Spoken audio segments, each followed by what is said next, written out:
from what people, you don't even realize what you do or say, all right? So yeah, that would be good, yes. So how many affirmations, is it just like one affirmation? One affirmation every day, same affirmation for 40 days, written down 10 times. Okay. Yeah? Okay. All right, now, moving on to the yamas. Now, any more questions on the affirmation? Okay. Moving on to the yamas. Yama number 4, and it's still an S, sorry about that, is Brahmacharya, and that means chastity, moderation, and celibacy. Will you put the, so that you guys can copy it in case? I already did it for like 10 seconds. I did 2 videos. Perfect. Okay, so Brahmacharya means to practice moderation of all things, all thoughts, and all beliefs that are negative and harming, which is why we're starting our practice of affirmations, okay? And it means to be pure in thought, in emotion, and intention toward all living beings. That includes yourself. That includes yourself. To stop the tail enders and the prejudgments within our words. Speaking unclearly or not speaking, but thinking impure pulls our 5th chakra out of alignment.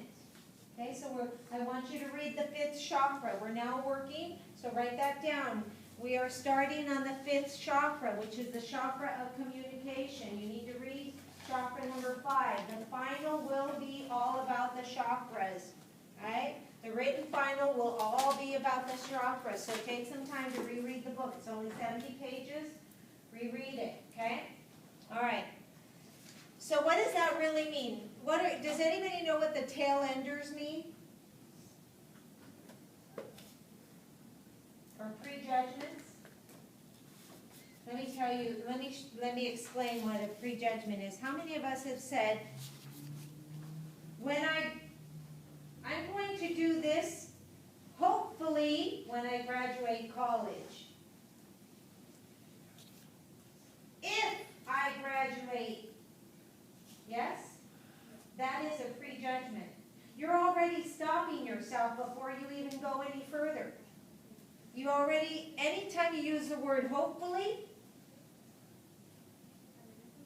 it's no good. You've already prejudged yourself, and you already, so you're out of chastity, you're out of celibacy. Celibacy, besides the fact that celibate means to stay within yourself and not have sex before, not have sex. It's just celibate in terms of what you're thinking, right?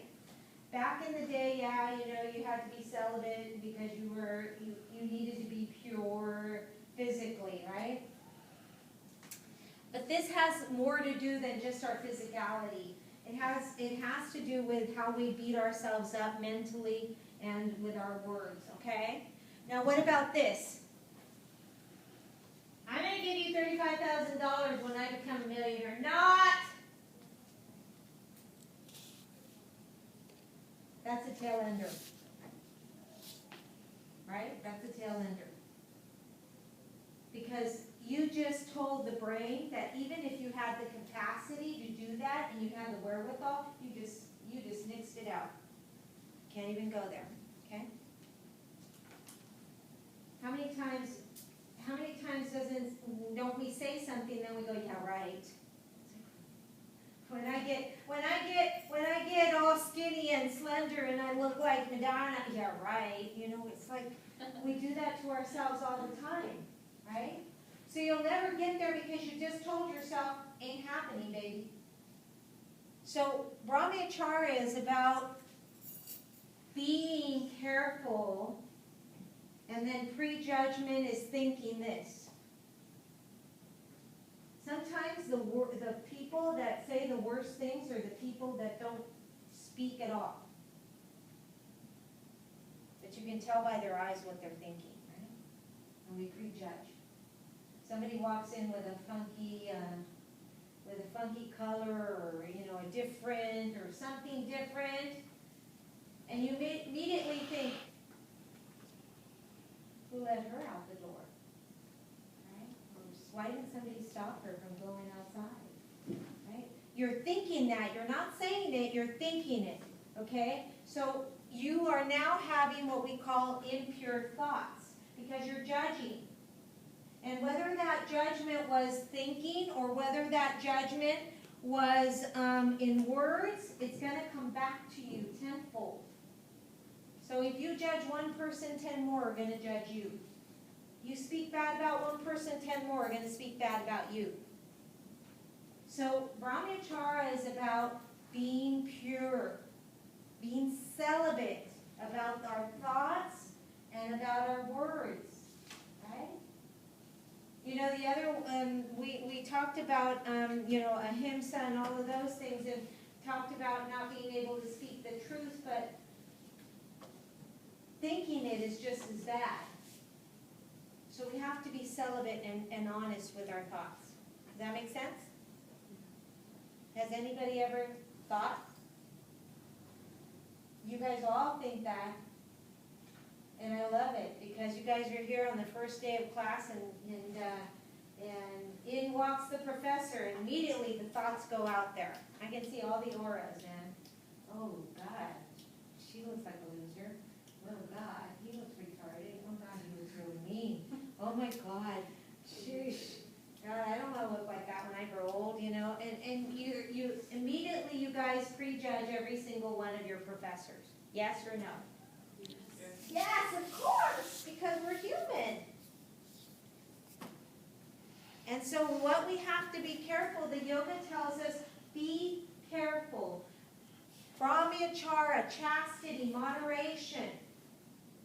It also talks about being moderate in your food and in your drink. How many of you drink alcohol? Okay, so it talks about being moderate in that. It doesn't say don't do it. It says be moderate. Right? And be mindful of it. Because when you're not in moderation and when you're not pure of it, you do things that you don't even realize you do. I lost one of my best friends because a drunk driver took him out on a bike. And then she ran away and hid. Turned herself in a week and a half later. That's scary. He died immediately. But she didn't turn around and stop. She just kept going. Right? So when we do that, we have to be careful. Moderation in everything. How many of us, sugar is another addictive source. How many of us can eat just one bite of one chocolate? You're like me. I don't really care for chocolate. How about ice cream? Right? You Gummy want bears. ice cream and then you go, okay, just a little bit, and then you go, maybe just a little more, maybe just, and by the time you're done, you've eaten the whole dang gallon. Right? So Brahmacharya talks about that. And when we're present and when we're realizing what we're doing, then all of a sudden it doesn't mean the same thing. So we can stop, we can walk away, right? We can walk away. So Brahmacharya is that. Okay, now I want to read you this little piece in my book, in the book that you're supposed to read. And what happens here is when we're out of alignment in Brahmacharya, it actually blocks our throat chakra. But let me read to you just this little piece. This chakra, when open and flowing, is where you begin to accept your originality in any form. Right? Consequently, in order to do this, you will need to detach yourself from the way other people view who you are. You will need the courage and the strength to be yourself. The highest need of the throat chakra is to find your voice and speak your truth.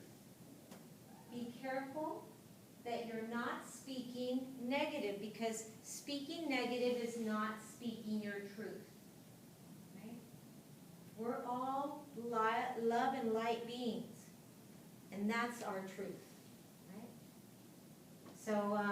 So now you can see why the fifth chakra matches so beautifully with this. All right? Any questions? Good?